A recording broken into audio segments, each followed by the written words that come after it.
ജീവിതത്തിലെ ഏറ്റവും വിഷമസന്ധിയിലേക്ക് പോയ ഒരു യാത്ര ഏതായിരിക്കും? അങ്ങനെയുള്ളൊരു യാത്ര, വിഷമിച്ചിട്ട് പോയ യാത്രയോ? അങ്ങനെയുള്ളൊരു യാത്രയൊന്നും എനിക്ക് വളരെ കുറച്ച് എന്നെ എന്ത് ദുഃഖമാണെങ്കിലും സന്തോഷമാണെങ്കിലും വളരെ കുറച്ച് സമയത്തേക്ക് എനിക്കത് നിൽക്കുകയുള്ളൂ. ഒരാളോട് ദേഷ്യമാണെങ്കിൽ തന്നെ എല്ലാം തന്നെ എനിക്ക് കുറച്ച് സമയത്തേക്ക് നിൽക്കുകയുള്ളൂ. അതുകൊണ്ട് ഞാൻ ഒരു കാര്യം, ഒരു ദുഃഖം വരികയാണ് അതിൻ്റെ മുന്നേ തന്നെ കടിച്ചു തൂങ്ങുക എന്നുള്ള സ്വഭാവം എനിക്കില്ല. നേരത്തെ ഉണ്ടായിരുന്നു, വളരെ ചെറുപ്പത്തിലൊക്കെ ഭയങ്കര ഉറക്കം വരാതിരിക്കുക. അതിൽ നിന്ന് നമുക്ക് ഓരോ അനുഭവങ്ങൾ വരുമ്പോൾ നമ്മൾ കൂടുതൽ കൂടുതൽ കൂടുതൽ ശക്തി ആർജിക്കും.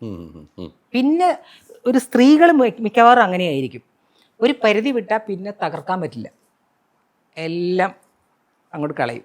അപ്പോൾ അതുകൊണ്ട് എനിക്ക് അങ്ങനെ ഒരു ഭയങ്കരമായിട്ടുള്ളൊരു ഇത് വളരെ കുറവാണ്. ഏറ്റവും ദേഷ്യം വരുന്ന എന്തിനായിരിക്കും? ദേഷ്യം വരുന്ന, എനിക്ക് ആവശ്യമില്ലാത്ത കളവൊക്കെ പറയുകയാണെങ്കിൽ എനിക്ക് ദേഷ്യം വരും.